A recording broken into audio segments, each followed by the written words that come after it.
کیا آپ جانتے ہیں ہٹلر نے اپنی زندگی کے آخری دن شادی رچائی، جشن منایا اور پھر خود کو گولی مار لی۔ اپنی زندگی کے آخری دن ہٹلر کچھ گھنٹوں کے لیے سوتے رہے اور تازہ دم ہو کر اٹھے۔ یہ دیکھا گیا ہے کہ سزائے موت کے قیدی اپنی موت سے ایک رات قبل عام طور پر سکون کی نیند سوتے ہیں۔ شیو بنانے کے بعد ہٹلر نے اپنے فوجی جنرلوں سے ملاقات کی اور کہا کہ انجام قریب ہے۔ سوویت فوج کسی بھی وقت ان کے بنکروں میں گھس سکتی ہے۔ دوپہر کے 2:30 بجے ہٹلر اپنا آخری کھانا کھانے بیٹھ گئے۔ اوٹو گوینچے کو 200 لیٹر پیٹرول لانے کا حکم دیا گیا تھا۔ اسے پیٹرول کے کنستروں میں بھر کر اور اسے بنکروں کے بیرونی دروازے کے پاس رکھنے کا کہا گیا۔ کھانے کے بعد ہٹلر آخر میں اپنے ساتھیوں سے ملنے آئے۔ انہوں نے آنکھیں چار کیے بغیر ان سے مصافحہ کیا۔ اس کے ساتھ اس کی اہلیہ ایوا براؤن بھی تھی۔ ایوا نے گہرے نیلے رنگ کا لباس اور اطالوی موتیوں والے جوتے پہن رکھے تھے۔ ان کی کلائی پر پلیٹینیم کی گھڑی تھی۔ پھر وہ دونوں اپنے کمرے میں چلے گئے۔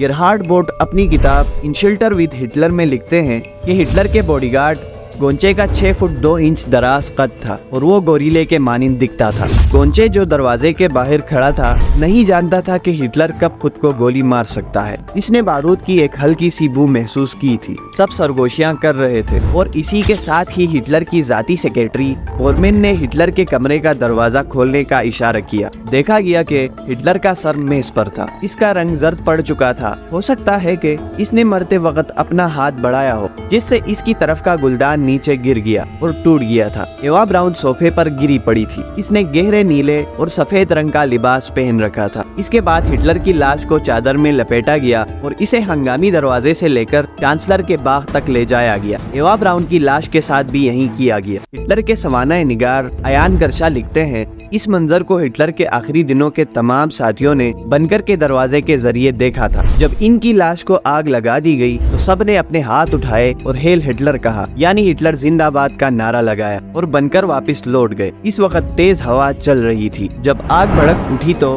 اس پر پیٹرول ڈالا گیا۔ آگ 2.5 گھنٹے تک جلتی رہی۔ رات 11 بجے گوانسچے نے پیریئر سروسز کے اہلکاروں کو جلی ہوئی لاشوں کو دفنانے کے لیے بھیجا۔ کچھ دن بعد جب سوویت فوجیوں نے ہٹلر اور اس کی اہلیہ کی قبر کشائی کی تو سب کچھ خاک ہو چکا تھا۔ صرف کچھ دانت ملے تھے اور ایک شخص جو سن 1938 کے بعد سے ہٹلر کے دانتوں کے ڈاکٹر کے ساتھ کام کر رہا تھا، انہوں نے تصدیق کی کہ یہ دانت ہٹلر کے ہیں۔ مزید ایسی انٹرسٹنگ ویڈیوز دیکھنے کے لیے ہمارے چینل ٹوڈے خبر کو سبسکرائب کریں، ہمیں لائک اور شیئر کریں۔